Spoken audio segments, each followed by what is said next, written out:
Mas eu queria puxar um pouquinho a brasa agora para o uso dessas células em pesquisa básica, tá? Como eu falei para vocês, eu acho que uma das perguntas mais fascinantes que a gente tem em biologia é como essa célula, que a gente já foi um dia, consegue se transformar num indivíduo complexo como o ser humano, né? Eu podia, de novo, ter posto uma drosófila aqui, que também seria fascinante. Como é que essa célula, seguindo as instruções que estão aqui nesse genoma, consegue se multiplicar, diferenciar e se organizar de forma a gerar esse indivíduo?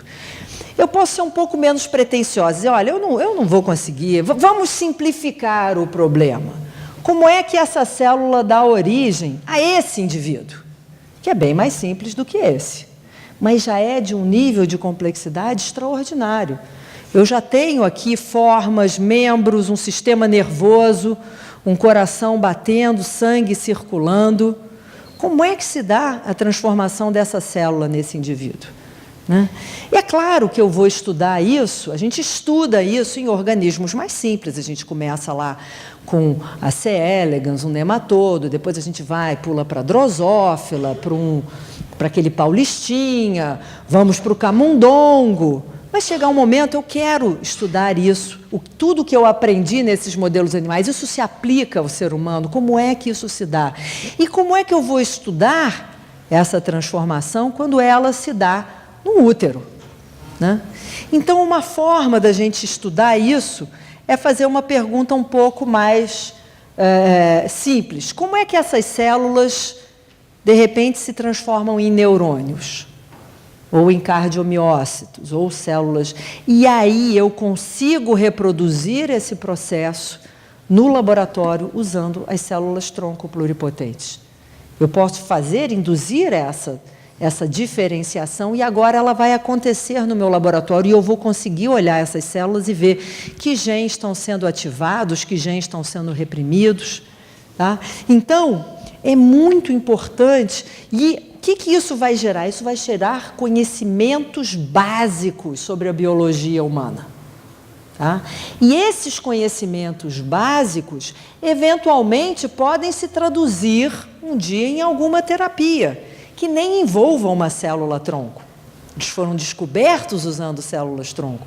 Mas talvez, ao entender aqui essa diferenciação, eu consiga descobrir moléculas que possam induzir uma regeneração do cérebro. E quando o paciente tiver um AVC, eu não preciso injetar célula-tronco nenhuma, mas dar a ele um medicamento que faça porque eu aprendi como isso funciona estudando a ciência básica dessas células no laboratório, tá? Voltando aqui para essa nossa terapia personalizada, isso é interessante do ponto de vista técnico, é possível, mas quanto vai custar essa terapia, né? Isso aqui não é terapia para o SUS. Eu acho que o impacto que essas IPSs têm são muito mais em pesquisa. Então, em vez de eu fazer essas células para terapia, eu posso fazer essas células para estudar doenças. Imaginem agora que eu pegue essas células de um paciente com a doença de Alzheimer. E eu queira estudar a doença de Alzheimer. Onde é que eu vou conseguir neurônios de pacientes com Alzheimer? Às vezes tem um paciente que doa o cérebro, né? Quando morre. Eu tenho modelos animais, mas eu queria quantidades de neurônios humanos com Alzheimer para eu poder estudar a doença no laboratório. Eu posso fazer isso com essa técnica das IPSs. Eu vou pegar vários pacientes com Alzheimer, pegar um pouquinho de sangue, transformar o sangue em célula pluripotente e, a partir dessas células pluripotentes, eu vou produzir a quantidade que eu quiser de neurônios desses pacientes. E agora eu tenho um modelo da doença in vitro. Eu vou comparar esses neurônios dos pacientes com neurônios produzidos da mesma forma de indivíduos normais. E tentar descobrir qual é o mecanismo, o que está de diferente entre eles. É um problema nas mitocôndrias? É um problema, sei lá, no fluxo de magnésio? E isso pode abrir, então, novas avenidas de tratamentos para essa doença, que, de novo, não envolva transplante de células-tronco, mas que foram descobertas usando essas células-tronco. E aí tem uma porção de exemplos disso, de trabalhos usando isso para entender doença de Alzheimer. Isso aqui é uma doença, essa síndrome de Timothy, de autismo, ou cardiopatia dilatada, doença de Parkinson. A gente tem grupos usando a IPS de diferentes pacientes com diferentes doenças para tentar entender essas doenças. Aqui no Brasil, um grupo da UFRJ usou essas células para mostrar que o vírus da Zika infecta neurônios. Então, eles produziram o que a gente chama desses organoides, a partir das células embrionárias, esses organoides de neurônios, como se fosse um cérebrozinho in vitro, e mostraram que o vírus da Zika destruía isso. Então, isso foi uma das primeiras evidências laboratoriais que o vírus da Zika, de fato, ele tem um tropismo aí pelas células do sistema nervoso. O nosso grupo está trabalhando com um grupo da Fiocruz do Rio, propondo a eles usar esses cardiomiócitos humanos para estudar a doença de Chagas. Eles usam células de coração de camundongo, né? Porque onde é que ele vai tirar a célula de coração humano? Tem que ir atrás de cadáver. A gente produz essas células no laboratório, manda para eles. Isso aqui são essas células que a gente mostra que elas... Deixa eu ver se o filme passa. Isso aqui, elas estão brilhando porque a gente está mostrando que o cálcio está entrando e saindo delas. Então, elas, de fato, têm vários comportamentos de células cardíacas e a gente mandou as células para eles e eles mostraram que o Trypanosoma cruzi infecta elas. São essa aqui é a célula não infectada e ela aqui com esses pontinhos todos, cheias de Trypanosoma cruzi. E aqui com diferentes doses de um medicamento e mostrando que esse medicamento aqui impede a infecção. Então, a gente pode usar essas células para muitas pesquisas diferentes, além de ir para terapia. Eu tenho mais tempo? Não, né? Já foi 1 hora. Né? Bom, a gente só... O último uso que eu vou falar para vocês é o uso no desenvolvimento de fármacos. A indústria farmacêutica tem esse pipeline aqui de desenvolvimento, que eles começam com milhares de compostos e fazem uma porção de pesquisa.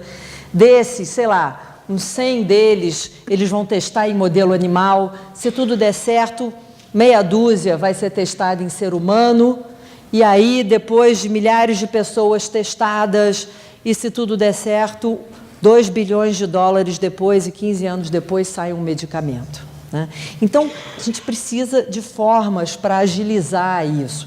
E se eu puder, antes de testar em seres humanos, descobrir qual desses tem um potencial de ser tóxico para o ser humano. E a gente faz isso, põe no animal, faz algumas coisas, mas eu queria um sistema mais parecido com humanos.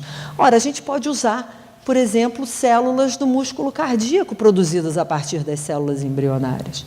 Então, o que a indústria farmacêutica está investindo? Quando ela chega lá naqueles 5 candidatos para testar em seres humanos, ela quer primeiro testar em células do coração e em neurônios humanos no laboratório para ver se algum desses componentes tem algum efeito tóxico. Os que tiverem vão ser eliminados e nunca vão ser testados em seres humanos, tá?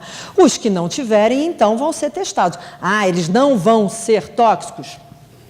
Não sei, mas eu fiz o melhor que eu pude e eu preveni que uma porção de gente fosse exposta a medicamentos que eram tóxicos para essas células in vitro, tá? A gente também pode usar, lembra que eu fiz agora os meus neurônios com Alzheimer? Tá? Então, vamos imaginar que eu fiz esses neurônios com Alzheimer, comparei com neurônios normais e vi que o neurônio com Alzheimer tem lá, sei lá, a mitocôndria alongada. Tá? O que eu posso fazer agora? Eu posso produzir uma quantidade desses neurônios com Alzheimer e testar uma série de componentes de drogas, uma biblioteca de compostos neles, para ver quais compostos fazem que a mitocôndria do neurônio com Alzheimer fique igual a uma mitocôndria normal. Tá? Então, isso seriam, potenciais drogas, então, que eu vou pesquisar para ver se elas são efetivas. Então, essas células podem nos ajudar, primeiro, no ensaio de toxicidade e depois para a gente também tentar descobrir novos medicamentos para essas velhas doenças. O nosso laboratório está trabalhando num terceiro uso disso, que é o uso para a gente tentar ver por que às vezes, um medicamento que passa por isso tudo, dá tudo certo, ele ainda é tóxico para algumas pessoas. Vocês se lembram do Vioxx? Um anti-inflamatório que fez muito sucesso, ele foi desenvolvido em 99, até 2003 ele já tinha vendido 2 bilhões de dólares, ele era ótimo para 84 milhões de usuários. Só que aí, 140 mil apresentaram uma doença coronária, alguns deles morreram, e o Vioxx teve que ser retirado. Então, mesmo quando se faz tudo direitinho, a gente sabe que medicamentos, às vezes, funcionam de forma diferente para diferentes pessoas, né? Você vê lá na bula, né, possíveis efeitos adversos.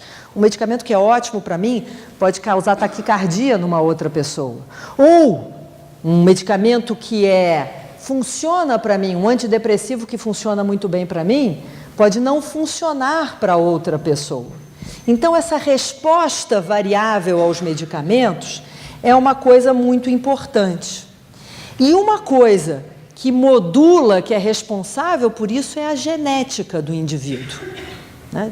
Dependendo da sua genética, e a gente ainda não sabe exatamente que genes estão envolvidos nisso, você vai responder melhor ou não ao medicamento, ou ele vai ser tóxico ou não a você. Mas a gente tem um problema. A nossa população brasileira tem uma genética muito peculiar, né? Nós somos essa mistura de índios com portugueses e africanos que estão aqui há uns 2, 3 séculos se miscigenando. E a gente tem essa mistura toda.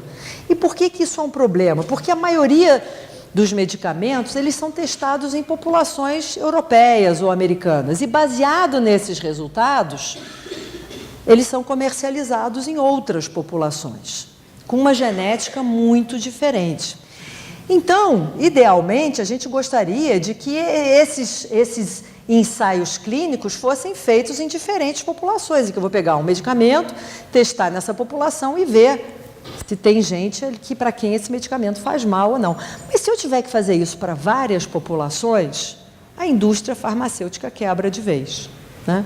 Então, a nossa ideia é substituir esses ensaios clínicos por ensaios clínicos que a gente chama de in vitro, onde, em vez de eu testar esse medicamento em pessoas, eu vou testar eles em células pluripotentes de diferentes pessoas. Então, o nosso laboratório fez uma biblioteca de células iPS da população brasileira. A gente fez parceria com esse estudo ELSA, que é um estudo longitudinal que está analisando 15 mil brasileiros, coletando dados da saúde desses indivíduos, e eles são convidados a participar do nosso projeto da Biblioteca de Células Tronco Brasileiras, doando um pouquinho mais de sangue. E a gente reprograma esse sangue para fazer as células tronco, as iPS.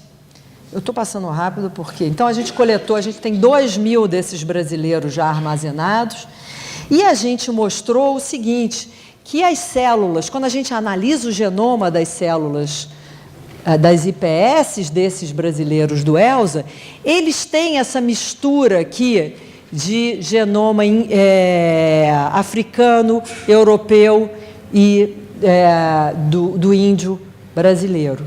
Tá? Então, a gente consegue ter uma população de células que representa a genética da nossa população. Eu vou pular isso aqui, que é excesso de informação. E eu quero terminar com essa mensagem das expectativas em relação às células tronco, que eu acho que essas duas capas de Veja traduzem muito bem essa expectativa. Quer dizer, a gente ouve falar tanto, e elas são tratadas, às vezes, pela mídia com tanto entusiasmo que, às vezes, a gente passa uma mensagem errada. Então, olha só, isso aqui é uma Veja de eu acho que era 2003 isso. Esses bebês são pioneiros de uma revolução da medicina. Ao nascer, eles tiveram armazenadas células-tronco. Até aí tudo bem, quando eles nasceram, guardaram as células-tronco do sangue do cordão umbilical deles. Agora vem. Terapia que já está sendo usada para tratar doenças como diabetes, infarto, derrame, Alzheimer, Parkinson, esclerose múltipla, em 2003. Que tal? Aí em 2005, eu acho, a Veja teve essa capa, onde você tem, reconhecem aqui, Michelangelo, né? Então você tem ali a mão de Deus e a mão de um médico, dando toque de vida ao paciente. Tratamentos com células-tronco no Brasil. A medicina que faz milagres. A vida de pacientes cardíacos e com diabetes melhora a cada dia. Vítimas de derrame, esclerose e lesão na medula recuperam parte dos movimentos. Eu entendo que se eles colocassem assim, a medicina que pode vir a trazer algum benefício para alguns pacientes, se tudo der certo, a revista ia vender muito menos, tá? E a matéria, depois se você lê a matéria longa, ela é razoável, e lá no meio, lá pela página 3 ou 4, deixa mais claro que isso ainda é pesquisa. Mas quem é que chega na página 3 e 4? Nem meus pais, entendeu? O que fica é a mensagem da medicina que faz milagres. E qual é o problema disso? O problema é que, com isso, surgiram pelo mundo inteiro uma série de clínicas que vendem terapias com células-tronco. Isso aqui foi um trabalho de 2009, em que esse grupo não fez nem contratou assim um detetive, botou no Google e saiu procurando. E achou aqui essas várias clínicas de células-tronco, oferecendo terapias com células-tronco. Vejam que não é coisa só de cucarate, tem uma porção delas na Europa. Estados Unidos, a gente sabe que tem várias, tá? E oferecendo tratamentos para esclerose múltipla, Parkinson, derrame, diabetes, né? Paralisia cerebral, AIDS, eles estão tratando. E isso não é ensaio clínico, eles cobram, e cobram bem. Tem aqui terapias de até $30 mil acima, né? E aí é muito difícil, porque a pesquisa séria, ela não avança com a urgência necessária dos pacientes, que os pacientes precisam, né? O cara quer que aquela terapia é para ele, não quer para o filho dele, nem para o neto, né? E, ao mesmo tempo, então, temos nós aqui fazendo um trabalho sério, consistente, mas um pouco frustrante, eu imagino, para os pacientes. Enquanto isso, eu tenho esse canto da sereia aqui dizendo, olha, nós tratamos essa sua doença. Esse seu filhinho recém-nascido que está com paralisia cerebral, eu tenho um tratamento com célula-tronco. Eu te mostro um vídeo aqui de vários pacientes que tiveram melhoras incríveis. Ora, é quase que irresistível, né? Então, quer dizer, é fundamental a gente conseguir comunicar bem o que são realidades e o que são promessas dessas terapias. Até porque tem muita gente que diz que, olha, eu não tenho nada a perder, né? O paciente lá com esclerose lateral amiotrófica, uma doença terrível, neurodegenerativa, né? Mas já começam a sair artigos relatando pacientes que foram a essas clínicas, e esse aqui é um paciente que foi, e desenvolveu um tumor no cérebro e na coluna. E esse tumor, eles foram lá, mas o tumor não é do próprio paciente? Não, foram lá, tiraram um pedacinho do tumor, analisaram o DNA, e tinha DNA de umas 2 ou 3 pessoas diferentes ali. A gente nem sabe o que é que essa gente está injetando. Então, é muito difícil, eles não mostram o que estão fazendo. Então, às vezes, alguns pacientes ou familiares vêm me perguntar, mas, doutora Lígia, mas a clínica da China, e tem um desgraçado de uma clínica na China, que o cara tem um representante aqui no Brasil que se comunica em português com os pacientes para vender, é de matar. E aí ela me fala, você tem certeza que meu filhinho com paralisia cerebral, que não vai funcionar? Eu falei, olha, se eu for ter o meu rigor científico, eu não posso te dizer que eu tenho certeza que não funciona, porque eu não sei o que eles estão fazendo, eles não me contam o que eles estão fazendo. Eu posso jurar que não funciona? Eu não posso. Agora, Eu fico só me perguntando que se eu tivesse descoberto um tratamento efetivo para paralisia cerebral, ou para AIDS, ou para esclerose lateral amiotrófica, por que em vez de eu seguir os caminhos normais e publicar esses trabalhos, né, em revistas científicas, e aí com isso ser até candidata a um prêmio Nobel, por que eu preferiria de ficar escondida na minha clínica lá na China sem contar para ninguém? A única resposta que me vem é que não deve funcionar, o negócio não deve funcionar direito. Que se fosse passar pelo crivo da comunidade científica, do método científico, talvez ele não fosse ganhar prêmio Nobel nenhum e ia mostrar que aquele treco de fato não funciona. Né? Então, essa é uma situação muito delicada e por isso que é importante a gente comunicar bem esses avanços das pesquisas. E aí esse é meu último slide. Uma vez eu vi essa foto e eu achei interessante porque, às vezes, assim, os pesquisadores, e em específico aqui com células-tronco, a gente se sente mais ou menos com esse cara que tem que fazer esse equilíbrio entre a ousadia das nossas pesquisas, mas a responsabilidade. Existe, assim, uma linha muito tênue entre você ser ousado e você ser irresponsável. Nós temos que ser ousados para essas pesquisas avançarem, mas com responsabilidade. Né? A gente tem a urgência, por um lado, dos pacientes, e eu entendo, e eu sou muito solidária, e eu me emociono com isso, mas, por outro lado, a gente tem que não deixar com que essa urgência faça a gente abrir mão da segurança do que a gente está desenvolvendo. A gente não pode oferecer coisas que façam mal. Então, pelo menos segurança a gente tem que mostrar antes de começar a testar isso, ou pelo menos oferecer isso para pacientes. E aí, finalmente, em termos da comunicação, eu não tenho opção, eu tenho que ser absolutamente verdadeira. Eu já fui acusada de jogar um balde de água fria na plateia ao falar das limitações, né, de que muitas das promessas de terapias com células-tronco ainda são promessas. Né? E é essa a verdade, elas não são realidade. Mas eu também tenho que dar uma dose de esperança e de entusiasmo, que ela, apesar de serem promessas, são promessas nas quais você tem muita gente muito inteligente no mundo inteiro trabalhando para tentar tornar, pelo menos, um pedaço de todas essas promessas em alguma realidade terapêutica. Tá bom? Então, com isto, eu termino e deixo só aqui um slide do laboratório. A foto é antiga, já mudou uma porção de gente, mas pelo menos alguns ainda são os mesmos. Muito obrigada.